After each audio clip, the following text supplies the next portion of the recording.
As ahoy te ve ko ay dio. Hi Cindy. As ahong lung ha ta ve.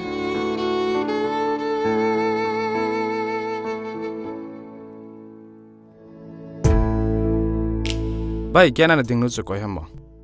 New kamar ho he bai. Ka dai ne. Ke kom chu lungim hita. Zolte. Zoldi chu Give me 5.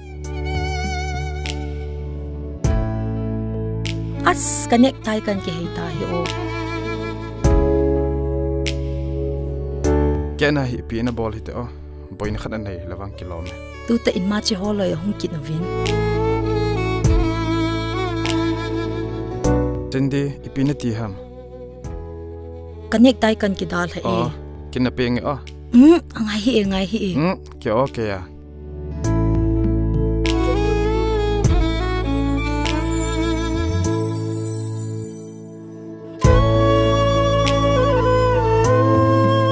Kakipa e.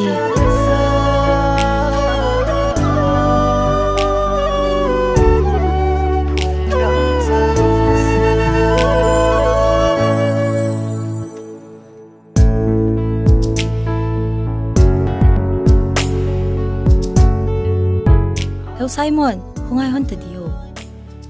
Naloi pal hon laong, school hong kai lo na so ta hila. Apa thi phana school tuition fee pi de nei te ha.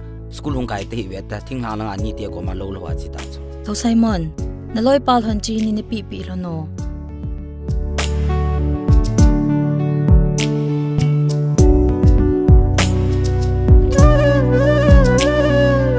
Moi, Hoi hung tawo. ipina na gyal hita. Kim vio. Eho ko agol hung tha pa ko ni he na. Kahet nge hi di ong. Oh. Heni ve te na na to nga hung ko mem. Hoi kasadan. Boltang wanang yin zong. Tulay no mayin pasal hel mo na umlaw pi. Alela ong kay chitang ka. Ole, chino mo le.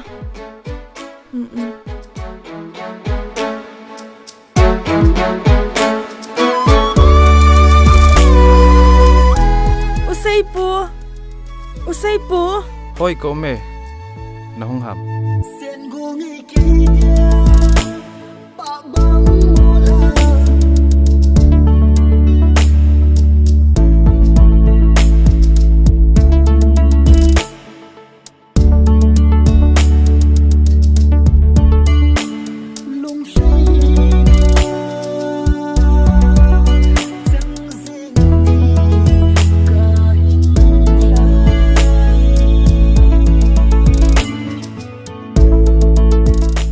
journalist nu ya hoi ke boy ke ya di hai thang boy hong tu di te Hoi sir ka hong Sir ipitam Cindy journalist nu khu na loi mini ne ke puiding a chi chi na lampia khu na chandiu ke kom nan lut diu cho henge sir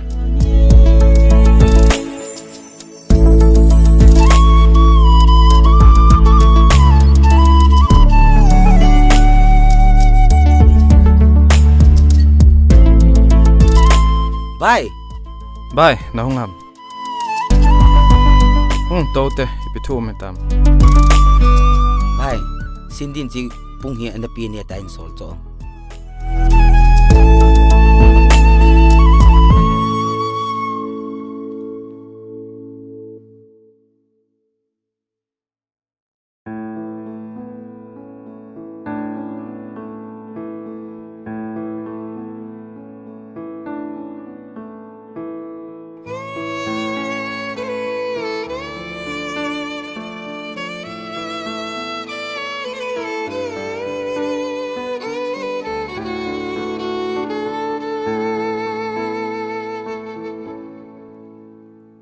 Hin hu gen thei ki be na ding zo hi ta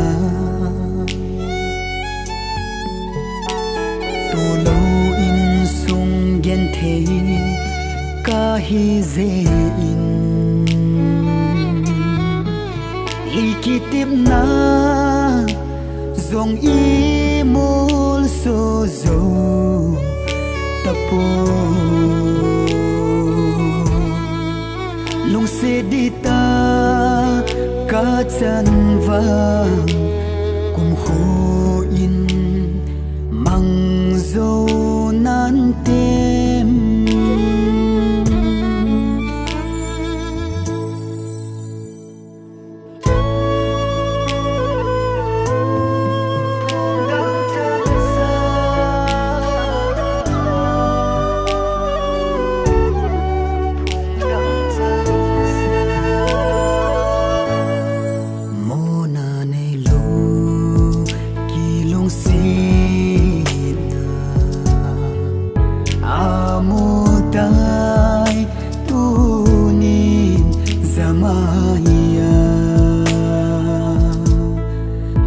si pu mi na pu ka na do vin sim tu the hi ta lo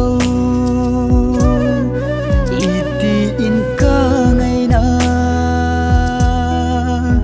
banging ti mil ta ngem phung dang chang sa lung se đắng trăng xa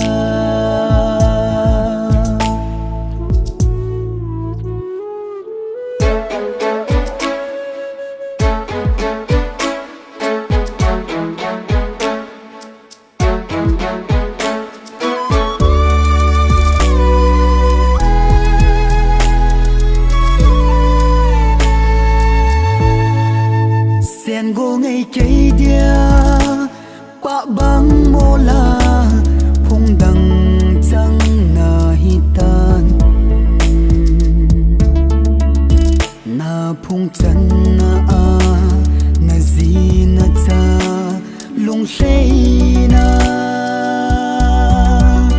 trăng ding đi cả hin lai